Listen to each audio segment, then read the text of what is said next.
All right, hello and welcome to Teach Guitar. With me I have Tony Savarino, one of Boston's premier guitar players. Funny story too, we used to be Craigslist guitar lesson nemesis back in the day. I had no idea we were nemesis Well, until you told me. Yeah, I know. Well, you saw my post too, probably, every time you're like that. Yeah, absolutely. We go on, I'm like, oh, I gotta post to get him down there. I gotta be the first one on the scroll. That was the, yeah. Well, nobody remembers that anymore because it's a long ass time ago. So, well, I'm gonna bleep that. So, anyway, so I want to, with this little podcast, I want to just introduce different guitar players and show how working musicians deal with life, with musical situations, and how they are evolving over time. So, Tony, how did you become the guitar player that you are today? Well, that's kind of a strange tale. I guess I don't even remember this. The first time I became aware of a guitar was when I was 3 years old. Now I don't remember. This is only what I've been told. We went to a flea market, and apparently I saw the guitar in a stall from the car as we were pulling into the parking lot. And I guess just I walked right over to the place, and I took it, and I started walking away with it. My dad, of course, paid for it, but that was, it was like some $20 piece of crap thing. And then I kind of just dragged the thing behind me for 4 years before I learned a chord. I think the first chord I learned was an A. It's a beautiful chord. Yeah, so the first chord I learned was an A, and then my mom was teaching at this art school at the time, where she was finishing up her master's, and all these painters wanted to be guitar players, and I would just hang around, and I would learn simple things like blues and stuff like that.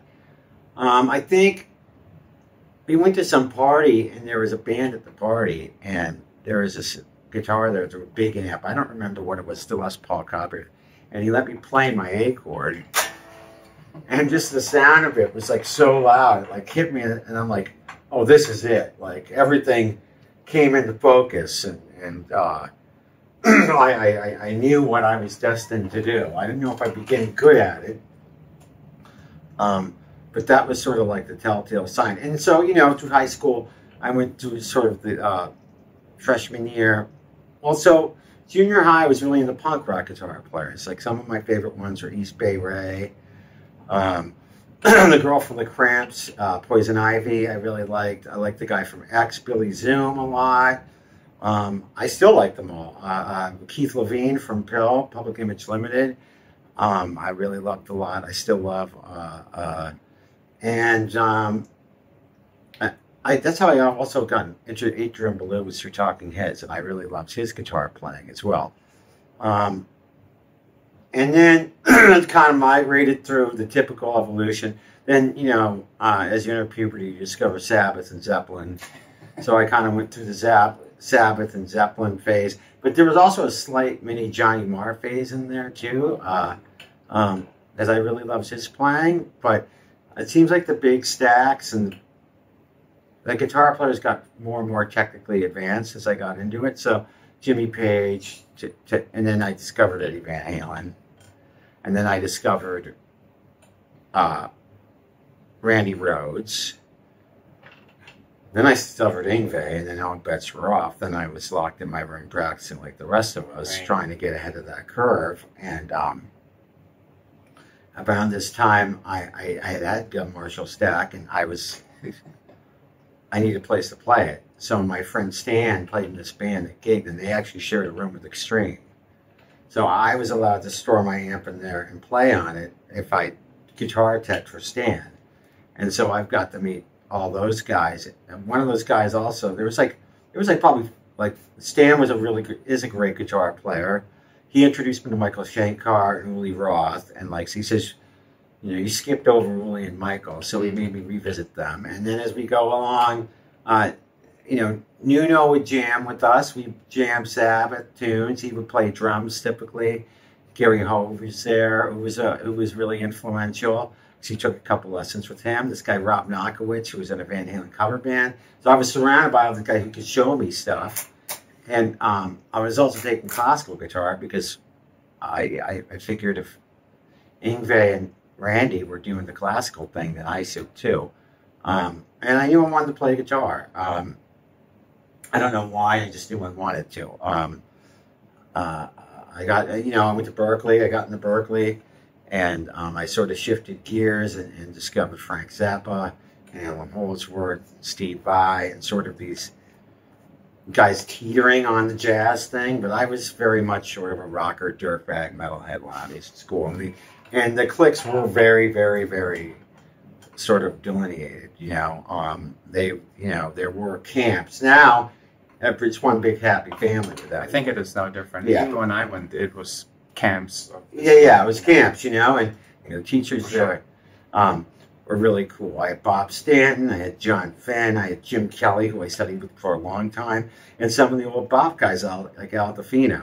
Mm-hmm. But I was very much in the rock metal camp. Although something happened probably around 1990, which really shifted my whole like perception, which is when Danny Gatton came to Berkeley doing his class, and not many people know who he was. I mean, there was about six of us who hung out with him for 2 days, and Wow. It's like a private lesson. yeah, it was like a private lesson, and he was really cool, and he spoke in a way that I could understand, and he was very much like, what blew me away is he didn't need a whole stack and a bunch of effects, and he just plugged into anything, and it sounded like a carnival or an orchestra, or like this guy could play at my grandparents' barbecue and they would love it, you know, and he could play in 1A in a jazz thing and people would love it, and I just like, I didn't know what to make of it. And at the same time, I also saw Albert Lee's Hot Flicks video. Yeah, that was a big one. And I was like, there wasn't much, I mean, their tone was great, but they didn't have a lot of gain or anything like that. And I was like, this really, really like, so I started lightly sort of like flirting with that sound on the side. So there was a thing that kind of started early, but you didn't commit because it was, you know, the early 90s, and it was the rock and metal thing still happening. Yeah, so I mean, I came out of Berkeley at the worst time for an 80s shredder. Right, at the tail end of everything. The tail end of everything. The way I played was really, really uncool at that point. What I liked was really, really uncool. Not to say I didn't like some of those bands, but a lot of, like, I'll take a band like Nirvana.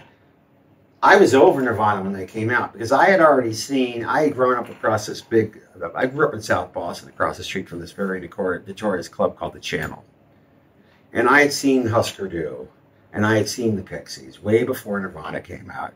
And I'm like, oh, this is just like Husker Du with a better looking singer and more depressing lyrics. So to me, the metal stuff was still new to me, right? All the shred, that was like, you know, 86 to 90, I was still kind of like, you know, and the fusion, like especially Holdsworth and then Scott Henderson, and then you know, obviously I got into Al Di Meola and John McLaughlin and Paco. I like, you know, sort of that whole thing. It's kind of required.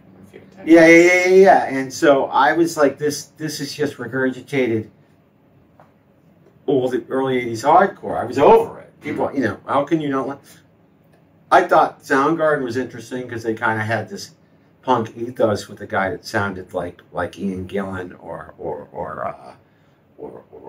David Coverdale on vocals, but they were combining it more. So I really love Soundgarden. Nirvana, not so much. Not to say they weren't great; they don't deserve all the accolades, but I wasn't really feeling it. But some, you know, I would see these guys I was kind of oversaturated by, but I go see a guy play a telly in a bar over like some beautiful country ballad like Blue Bayou or something up tempo, and it seemed like there was a wider variety of people enjoying it and touching them, myself included. It seemed like I was sort of caught in this like really narrow.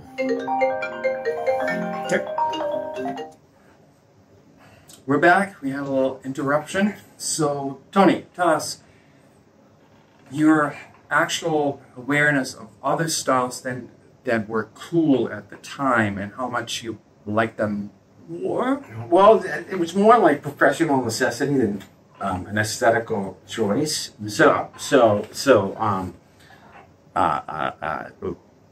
I kept getting gigs, but they were not metal gigs. I got my first tour was with a reggae band called the Tribulations, and I was totally like stuck out like a sore thumb with my pink Ibanez and long hair, shirtless, But it was practical work experience. But I learned a lot about early dancehall and reggae, and it was I also learned how to not act on tour, because I had come from this place where my favorite guitar player, my idol was Yngwie, and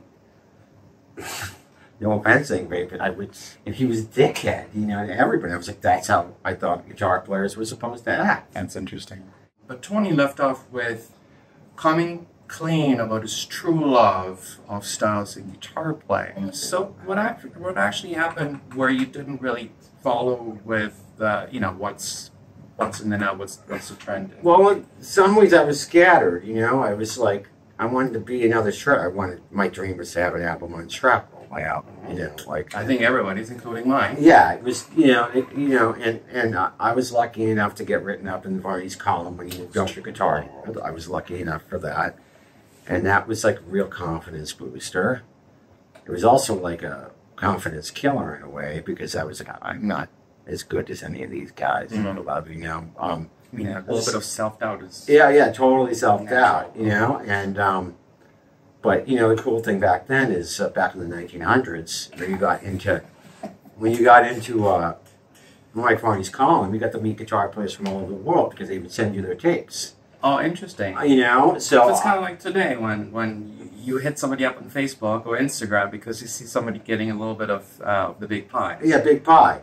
But this was like other guys that were in the column. There was a whole tape trading thing, right? Oh, nice. And this one guy I became friendly with via snail mail was Michael Romero. Michael Romero. And he sent me a lot of his tapes, and I was like, this guy is like incredible, man. Who knew? And he was really, really friendly and supportive, and gave me some great feedback on my playing. This was like in '93. This is a long time ago. So there was that going on. It also got me, I don't know how it happened, but it put me on the radar of the Zappas. And I don't know, I think it was the guy Joel Thome, who ran Zappa's Universe, which is a big Zappa tribute thing, had heard my tape or something like that. It could actually even be more not. And then somehow Dale Bozio, who's living in Boston, got my tape, and that got me to gig with her. Not a metal gig, a retro new wave gig, right? But they wanted some shredder, metal guy in the band. That's what they were looking for. It's like you're the Vinnie Vincent to your Kiss. Yeah, and yeah. We've been on tour. I learned a lot. I learned what not to do. I also learned what to do. I had some great professional teachers. I think that's always a big thing. Once you get on a bigger gig, the musicianship changes, right? You're learning and like you're learning completely different things that add to your musicianship that you wouldn't initially get in your years of playing clubs or anything like this. Yeah, I mean, up until that point, most of my playing experience was at Berkeley. At that point still, yeah? Yeah, at that point, I mean, I had a little bit of club experience, but most of my experience was playing in the recital halls or cafeteria shows. And those were hard gigs to do, man, because all your peers were there. Yeah, of course, it's the worst. And so in some ways, playing on the road was a little bit easier. The pressure was off because there was a lot of drunk people here walking in LA, but you learn a lot more about his tone when you get tone becomes a very big factor on the sort of next tier, and that's where soundmen and road managers come in to help you and say, something, can we help you out with your tone, and it wasn't like. I had some great soundmen to help me out that were also guitar players. I learned about what a rider was, how to advance a show, So did you ask for the brown M&Ms? Brown M&Ms. Yeah, we had our own joke, right? Like I also learned that the best player might not be the best guy for the gig. Also true. Very true. Like they got to be able to hang, and they have to be able. And I fell on both sides of that coin, by the way. I include myself when I say, I mean, it's tough. You're together 24/7 in a lot of different, sometimes difficult situations, either traveling or dealing with a lot of things that are happening on the road. So, obviously, once in a while, your nerves are a little agitated. I totally, you can't. This was a high level of dysfunction. Dysfunction. Drugs, booze. The good old days. The good old days, and maybe it's still the same today. And a lot of sick, effed up people on the road, somehow doing it. Right. By the time I had been there for a year, we didn't have a road manager for a tour. So at 24, I road managed for a tour. Oh, wow, that on top? On top, and that was with pay. This is no cell phones. This is pay phones and the brown. But I learned a lot, and I learned a lot of great things. But I still had this sort of myopic attitude, and I when I got off the road finally, I started getting calls for singer-songwriter gigs, not metal gigs. Boston's not a metal city. It's not. I mean, we had Extreme, and then Aerosmith.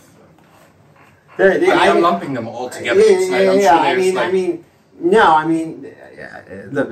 In Boston. In Boston, but I guess we had some big local sort of thrash metal bands, or regional. Really?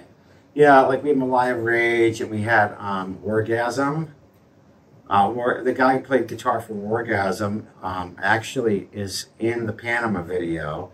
He's a guy with the glasses going, oh.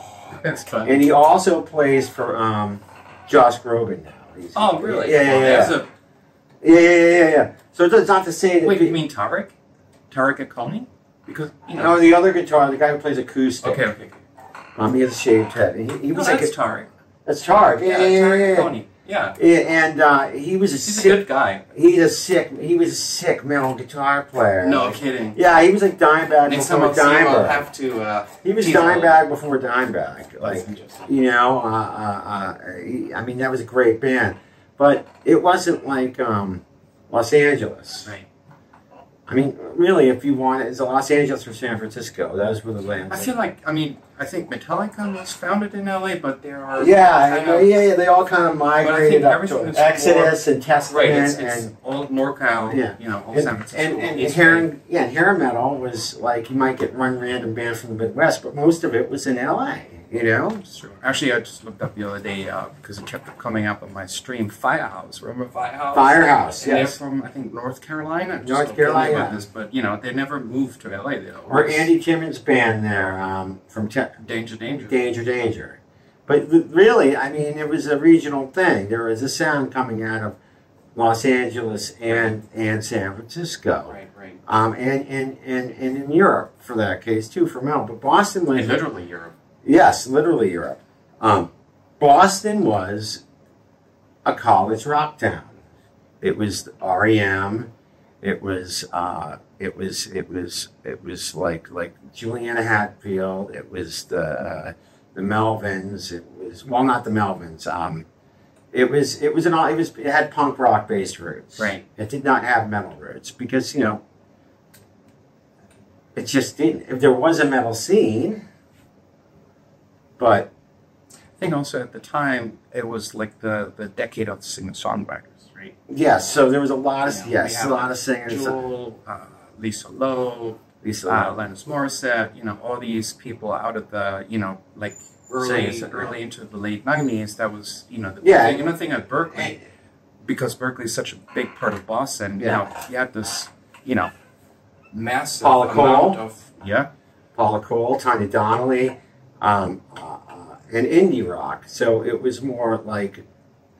And great metal to me is working class. Yeah. Great metal to me, like, if you think of Iron Maiden, Judas Priest, they come from working class backgrounds. Yep. And Boston's sort of a Brahmin town. you know, Harvard, MIT, you know. So with the eyebrow. Yeah, it's high eyebrow, and you know, metal was considered a little tacky. You know, I'm sure everybody secretly banged their heads. Yes, totally. Yeah. But I'm just trying to get in the vibe. So I wasn't getting asked to play in metal bands. I was getting asked to play for singer-songwriters, and I needed to learn about this, so I needed to go see them. And the two guitar players that kept showing up on all the records in town, and I would see play live, getting all the gigs. There were two. There's Duke Levine, and there's Kevin Barry. Right. And they kind of reminded me of Danny Gatton, meaning they could play country, blues, and jazz stuff.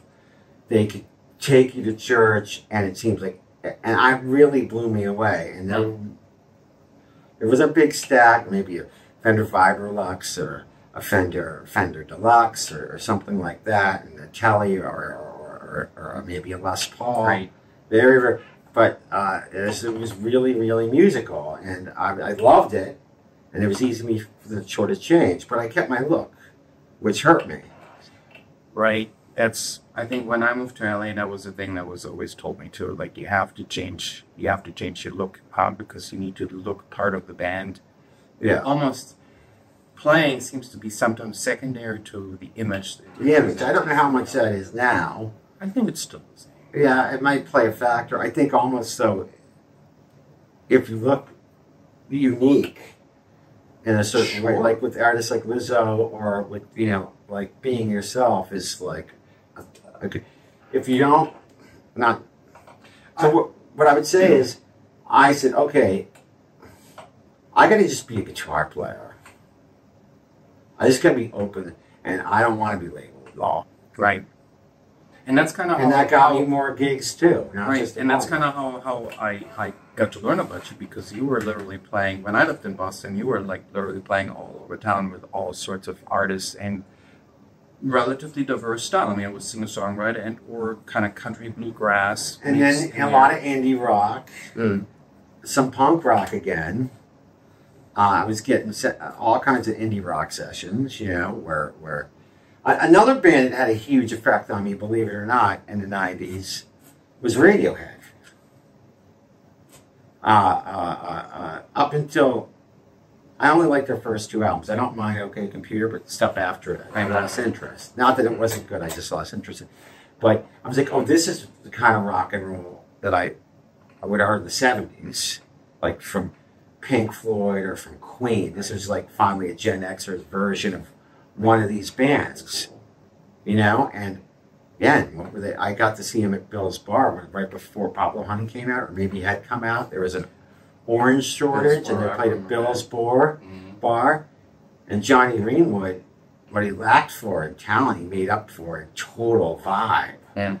A Telecaster to a Fender Deluxe, and he just oozed cool. Another guitar player like that, amazing tone, like just tone for days. And I just saw them like, the last time I treated them, it was a cult, Billy Duffy. Yeah, Billy Duffy. You know, Billy Duffy's guitar, and there was no digital amps on stage. I hate to break it. I love digital amps, but there was no digital amps on stage. There was a Marshall, Plexi, and a Friedman, and Les Pauls and Gretsch's, and it was sounded unbelievable at one of the worst sounding venues in the world.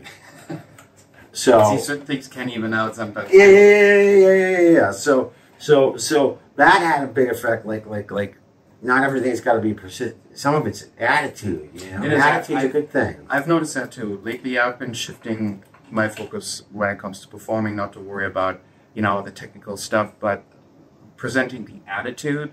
Yeah. And there's something like an emotional switch that gets triggered when you have the right positive attitude. There's a lot of things that don't bother you anymore that usually would like totally blow you out of the gig, and then you'd shut down, and then it would just gets worse and worse. So yeah, it turns into having a mental attitude towards a gig, no matter if you play well, no matter if the venue is difficult to deal with, or if you have rough sound or horrible sound even, I think attitude and the you know, portraying the joy of playing for the audience kind of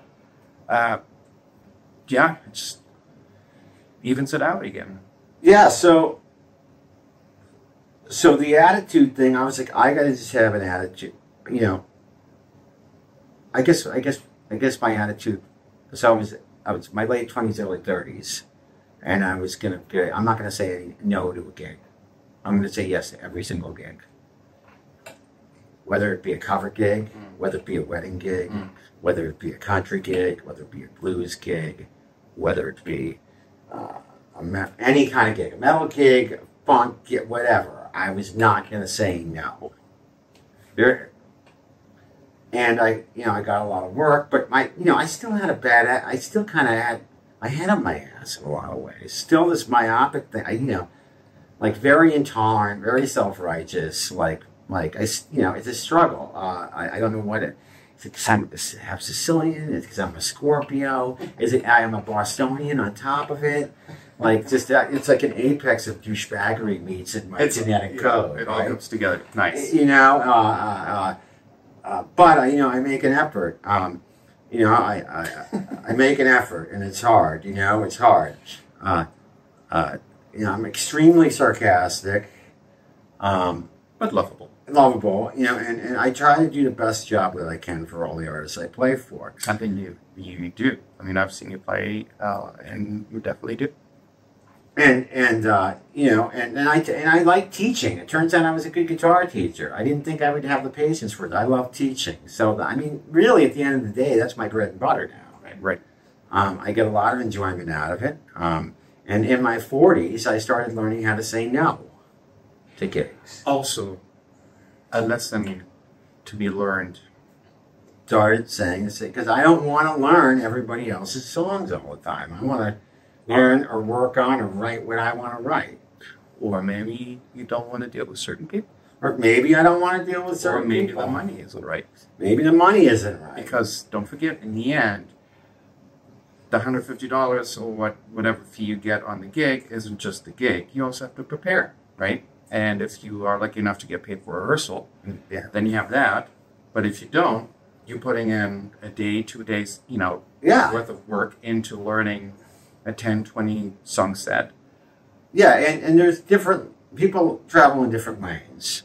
And I'm not saying it's a caste system where one lane's higher than the other. Let's look at them in parallel circles. Like there are professional musicians who have made the decision not to subsidize their passion with a day job. And that's fine. That's all, and I fall in that category. Then there are those who get a rock band together and play, maybe they play original music, maybe they play covers, maybe it's a tribute band, whoever. Let's say it's original band for now. And they make the choice, it's their passion, but they want to focus on their music, and they subsidize it with sometimes a paying job, sometimes a great paying job, right? True. And I was just recently asked by someone in that lane to fill in on 2 gigs. And I'm like, I just get it out of the way. I'm like, what's the budget for paying hired guns? And I got and this is someone I immensely respect. He was a Boston rock hero, local rock hero. I'm totally grateful that this person asked me. And they stated, well, the deal, we play for the door. And I had to write a really nice email saying why it doesn't work for me and give them the rates. Right. I just gave them the rates, and I'm like, if you want me to go to New York and play a gig, I lose a day of teaching. Yep. So that's $100 out. It's $800 out of my pocket, right there, if I teach it. Let's say if I teach 6 students on a Saturday, and you want me to leave my house, right? That's $600 out of my pocket. Yep. Not to mention, as you said, you got to learn the tunes, and you got to memorize them. Let's make that clear. You have to memorize the songs, right? You have to memorize the licks, and then if it's an original rock band, they're going to want to rehearse at least one time, right? So that's more time. That's 2 hours, 3 hours maybe, at night, typically. And then you got to do the gig itself. I'm not getting cut. I'm not getting asked to play on the record. I'm not asked to get cut in on any kind of songwriting. I'm not asked to be part of the parade, and that's fine. You know, you don't have. But there needs to be an appropriate compensation Yeah, it has for to be the an effort that you're and the professional effort. It's not like you just show up and play, you know, a lick in a chord, and you know, and that was it. Yeah. You are part of performing the songs to I'm not their yeah. original meaning. Yeah, and people get. I try to be as kind as possible when I put it out there, like, you know, well, you know, throw. Well, just because I made a decision not to get a job does not mean someone who's playing in a rock band that's getting subsidized isn't a pro either. It's a different kind of pro. Right. You know, they're using money to put back into your rehearsal space or buy merch, and you know they're all in it. You know, you're getting paid whether it's $1 or $10. It's professional. So I really don't want to come across like, well, I'm too good. I'm not. No, I mean, you're providing a professional service. It's not like, you know, you're asking, you know, a cab driver to get you home for $5, no matter what the meter says, you know. So that's his actual cost incurring, and you're just offering $5, and it's like, take it or leave. You know, it's the same kind of thing. I feel like a lot of times, especially when it comes to, you know, to services within the industry, a lot of times people are not willing to pay anything. You know, and it's like exposure bucks or whatever you want to call it. Even in professional, like, subbing out situations, this is a service you're asking to do, so it needs to be paid. It doesn't matter if you make any money. You are hiring someone to do a job that needs to be done, you know. So it's like, it doesn't matter if you make money or not. The person you're hiring needs to make the money. So, yeah, so it's interesting you say that, because one of the best pieces of advice I ever got is from an artist I played for named Ruby Rose Fox. And she said, Tony, there's 3 things why I do a gig, and 2 of them should be present before you say yes or no. Right. Is there the love? You feel the love from them? Do you love them? Is the money going to make it worth your time? Or is it going to advance your career in a meaningful way? And 2 of those must be present. Right. 2 of those must be present. Advancing your career in a meaningful way means that's the exposure thing, right? For me, playing for no money at a farmer's market is not a career advancement move, right? However, if I get asked to open up for my band, gets asked to open up for, let's say, Lana Del Rey. There's no money, but I love the band, and it's possibly career advancing, possibly. You know, or let's say I do a gig for charity, and it's with all the big tech bosses in Boston, and they want me to donate my time.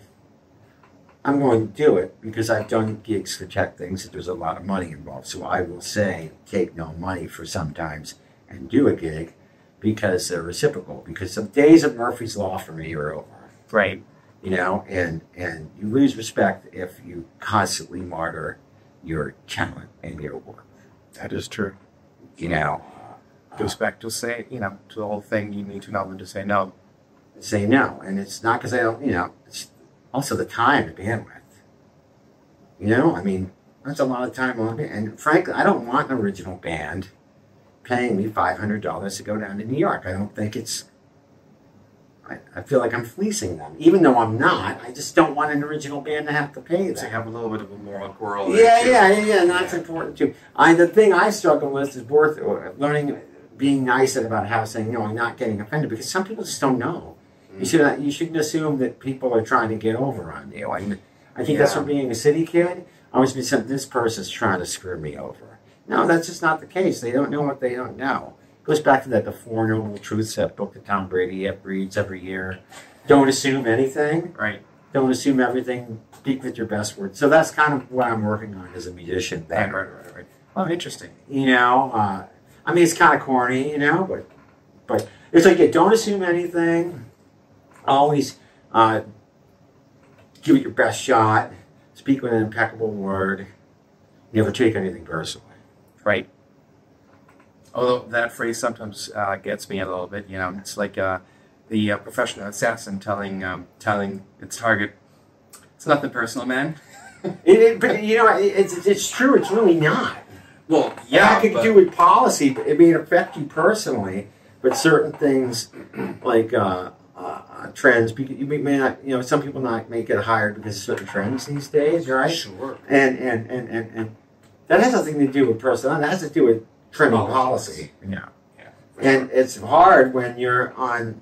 You fall in the out demographic. I mean, how else can you take it?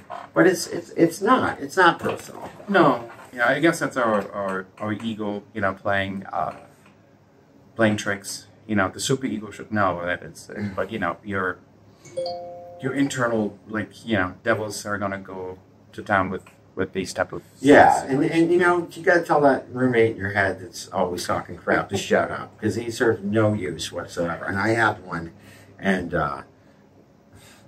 they're just poop heads. You know, they're poop heads, and you know, musicians,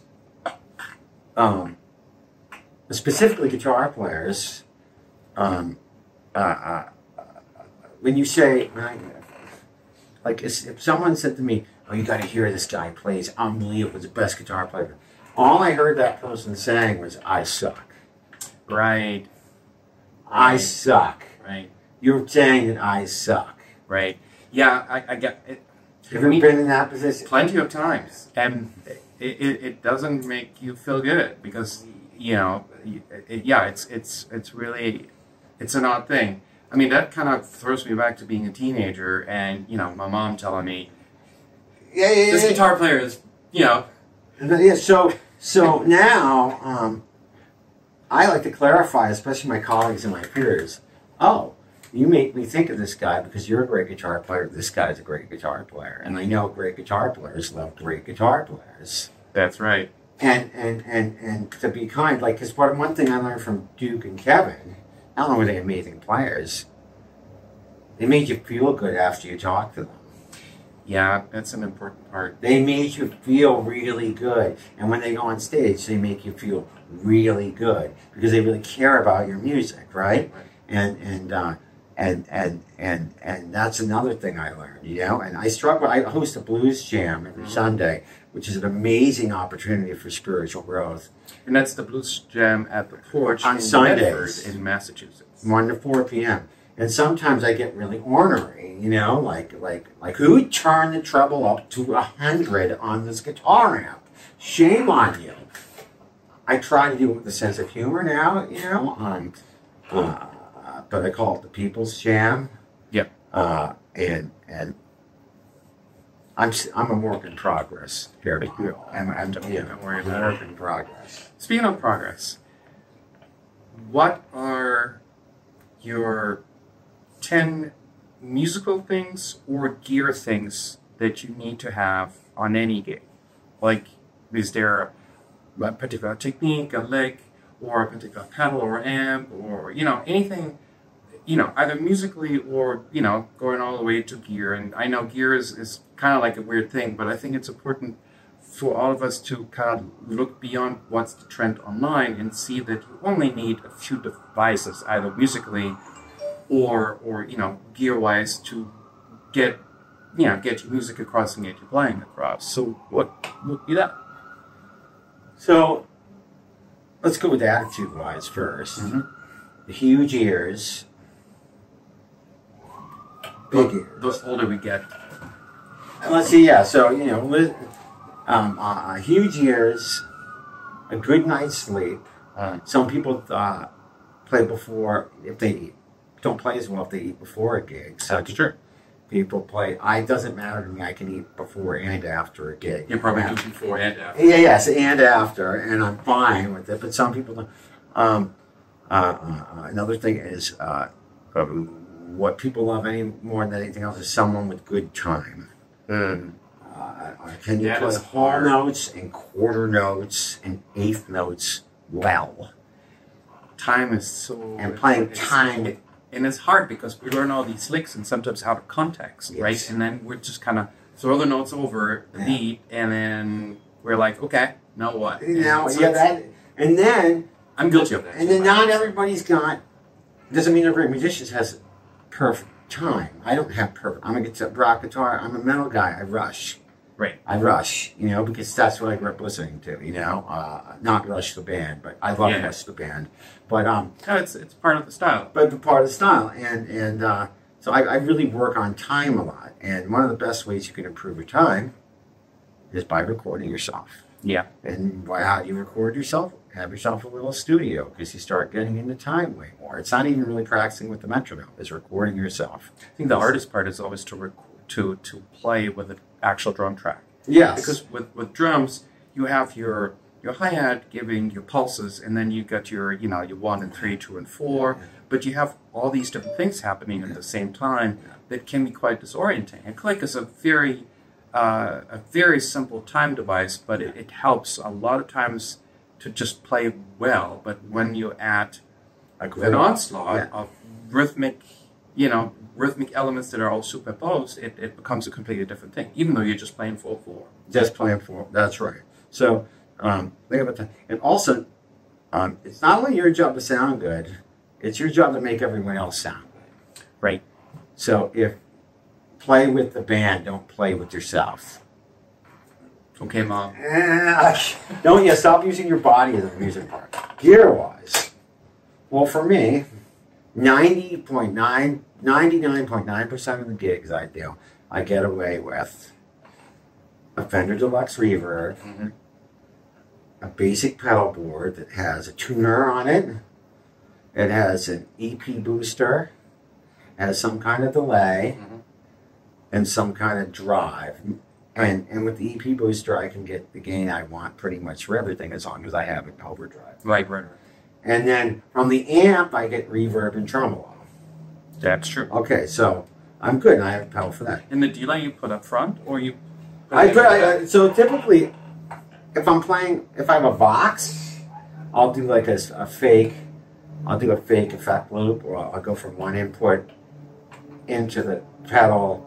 Like I'll go from, you've got a Vox AC30, look at the top, you go from input 2 into a reverb to input 3, and you sort of jump it, and then I'll plug the amp. And interesting. The Vox has 4, right, on top. AC30, yeah, like any reverb unit. It could be like a Holy Grail. It could be a Strymon reverb unit or anything. But I put the delay typically last.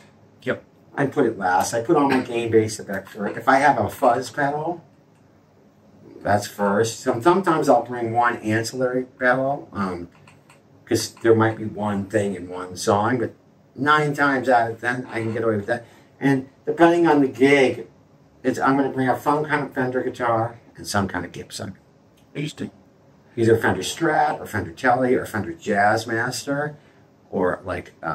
so, yeah, it's basically covering the fleet groups. You know, one of those, and that won't be all of them, but I'll bring one Fender and one Gibson. And that'll, you know, if I gotta play one guitar the whole night, like it's a GB hit or a wedding hit, I'm gonna bring a Strat.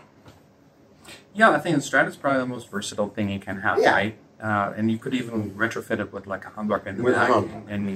I've gone into purist mode though. I won't play.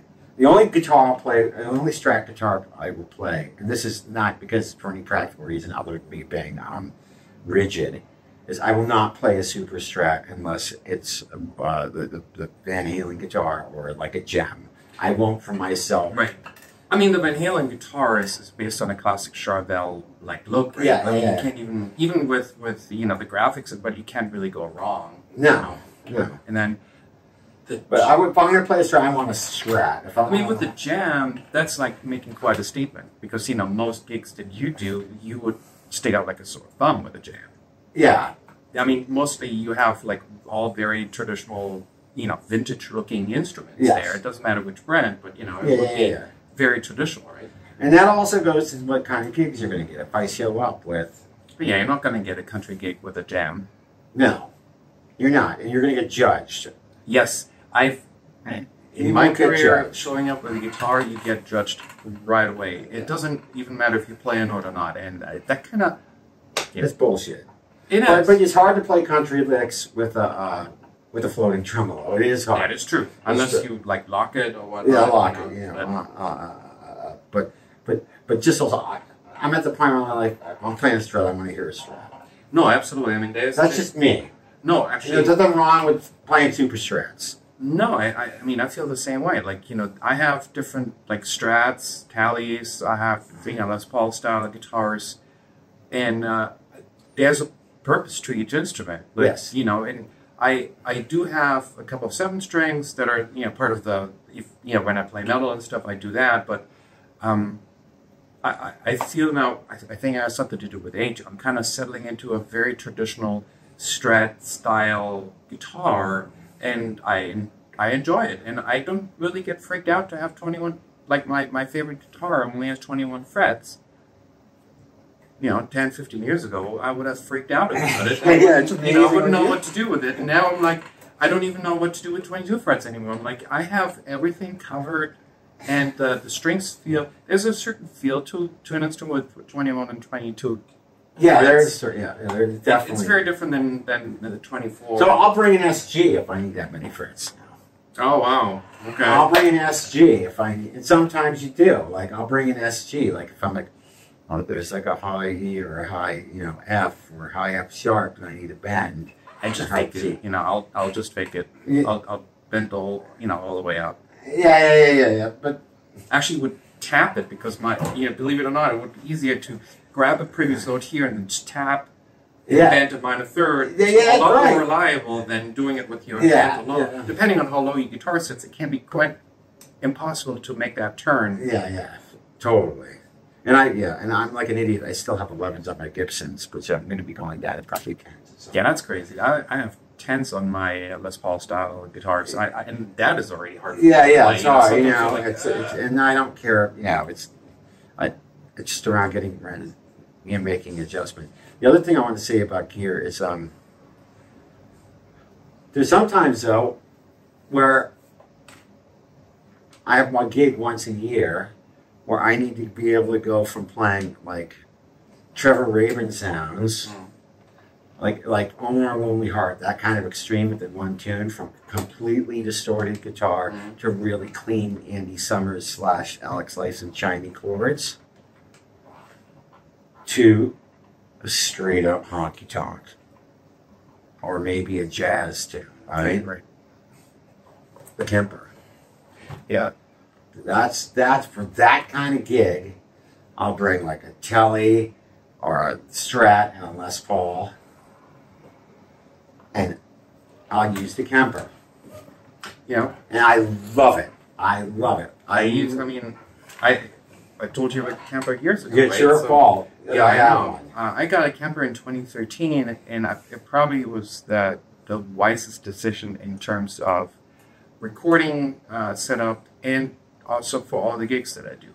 Most of my gigs are with a band that travels and flies a lot. So and I'm not famous or anything. So for me, I just pop it into my suitcase and I'm done with it. And the front of house guy is always happy because it's a constant sound. There's no volume on stage, and it's it's a godsend. I still do love my tube amps. It's just really impractical sometimes to deal with, especially when you're like apartment living or like I don't want to carry anything on a gig anymore, to be honest. Like Well, I've even thinking about those Tone X pedals. We have a lot of alternatives now. Yeah, we do. For sound. And I love the way they sound, and I'm not. I get comfortable. I love my deluxe. I can do a lot with it, but I love the new stuff too. I have lots of amps. It's a tool, it needs to get the job done. I know there's always, crazy discussions online about what is better. It's not really about what is better, and there's no better. It's just, does this work for you? And one important thing too is, does it have longevity? Like, it shouldn't be a toy that is cool now, and then you have to resell it again, and buy something new, and all this stuff. I feel like, for me, when I purchase things, it's got to have like a forever lifespan, because I'm not in the market of selling stuff. No, I'm not. And I'm not to a be dealer. honest, once I buy something, that should, like, whatever I buy, that should have covered what I needed until I die. Pretty much, I'm done with it. Yeah, it should be Now, here's the good news. If you stick around long enough and you don't let the business beat you down, I can now show up to a singer-songwriter gig with a Kemper and my Eddie Van Halen guitar, and they'll let me do it. Right. You won't get a spotlight, but they'll let you do it. No, they didn't give me a spotlight. It's great. Look at Tony's doing, because they all associate me with the telly now. Right. That I could show up with my Frankenstein guitar and my Kemper, and they'll think it's fabulous. That's funny. Especially I have white hair too. You get away with a lot more with white hair. Absolutely. You have achieved elder status. The elder status. Yes. And I had this haircut before Rick Beato, so you can go screw. Oh, that's funny. So, thanks for sharing all this. But no problem, man. The whole thing is teach German a lick. Teach German a lick. Yeah. So because a lot of people always assume whatever fancy guitar player they're watching online that they know everything and can play everything. And I want to take the myth of the all-knowing, all-perfect guitar player out of this whole thing, because I know how to do certain things. Tony knows how to do certain things. And whenever I don't know how to do certain things, I have to sit down and play. And when I play, I close the door because because I sound so bad, and make sure that nobody hears it. So, all raw, and show me a lick. All right, I'll show you how about a lick / a concept. All right. So, when I went to Berkeley, they taught me my diatonic 7th tempiers. Indeed. So C major 7th, D minor. Yep. Can you turn it over? Yes. You check out just sit there. Yep. How are you turning? Like this. So you get our diamond. Yep. Like enough arpeggios or chord scales, you can sound like a jazz guy. These don't sound jazzy to me. I know. Like, it's like, how do I make this sound jazzy? Right? Like, how do I make this sound jazzy? How can I sound jazzy in a diatonic way, right? So this is something I've been working on to make myself sound more jazzy, meaning more beboppy, right? So what I do is just a simple exercise. So I'm going to turn my major scale into a chromatic scale, and I'm going to play close attention to where the natural half steps take place between. In this case, so in reference to this arpeggio, right? I'm going to get a half tone. I'm going to get a half step here, right between the E and the F, and then I'm going to get one between my. So how do I? Now I have a way to make this sound jazzy. Just doing this. So I'm going to go up the arpeggio, but rather than come down, I'm going to go down chromatically. Down to my F.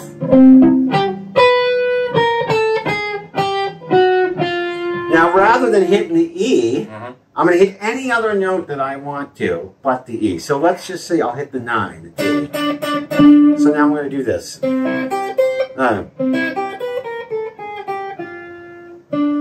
Then I'm going to hit my E. So now check it out.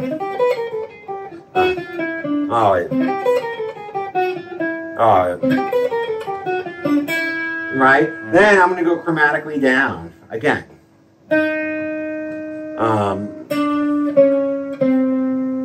And then I'm going to hit another note. I'm going to go down to 6 rather than going right to that B.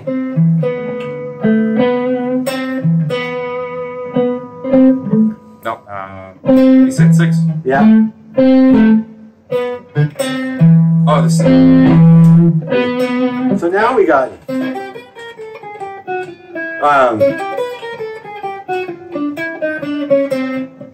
Yeah, got it.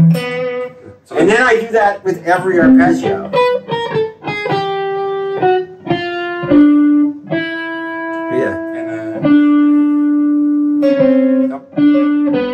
Almost. So go chromatically down to C. Yep. I forgot that. Okay. So. Yeah. Oh, sorry. It's a little tricky. Yeah, it's D. Chromatically down from E. That.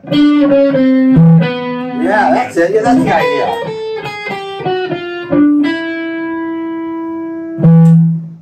Ah.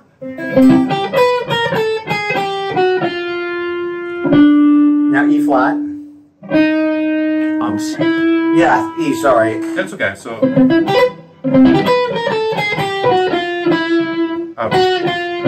Yeah. Now go. Yeah. So now I gotta. Yeah, it's weird, isn't it? Yeah, it's a bit. But that sounds jazzy.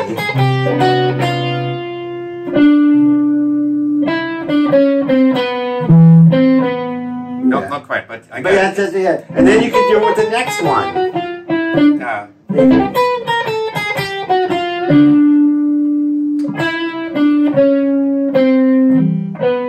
Then check it out. You take this to the rest of the room.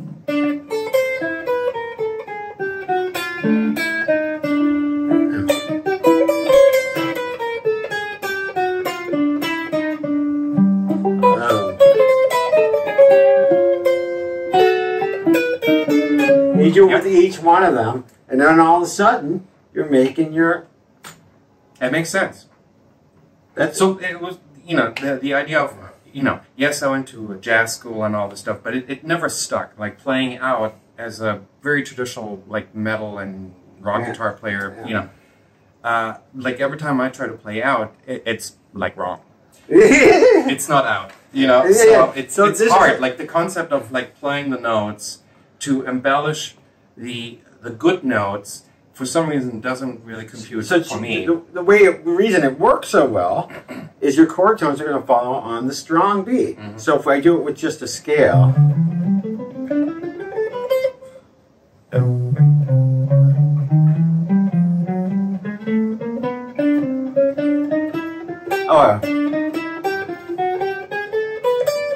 right? Guess what? You can go to any note, whether it's diatonic or not, when you get to that half step.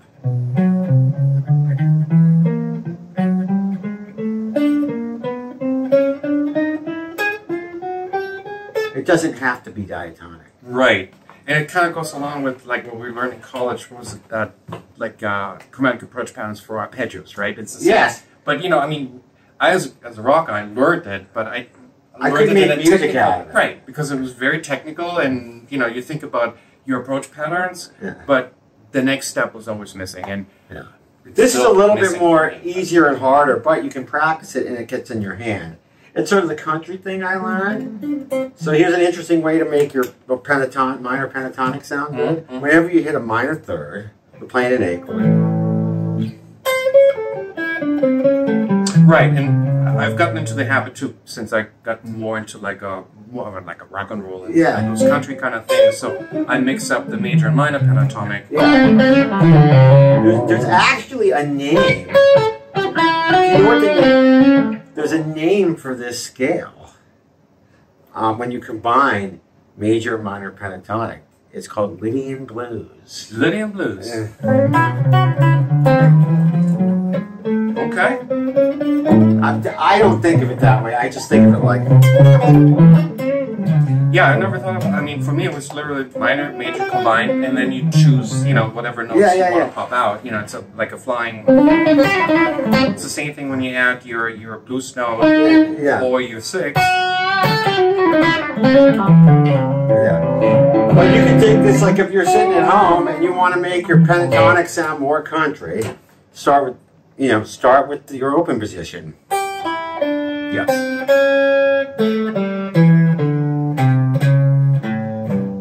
Yeah, every time, like I've gotten into that, maybe a little bit too much sometimes. Because it is kind of like a comforting sound. Yeah, I like it. You know, I like it a lot now. You know, it's a great tune. It's a great sound. Some time ago, you could have chased me out of the building with that. Now I'm like, you know, it's like when don't I play it? But, it's all right. So that's I guess it wasn't really a lick per se, but more of a concept. Oh, that's perfectly fine with me. Thanks so much, Tony. Greatest guitar player I know. Oh, thank you. But that goes for him. So we're going to actually work on some music together, and hopefully by the end of the summer, we're going to have a song or maybe a couple of songs, ready for you to listen to on streaming platforms, or maybe support us by actually purchasing the the digital copy of the music. But thanks so much for tuning in. My name is Schauss. This is Tony Savarino, and until next time, see you.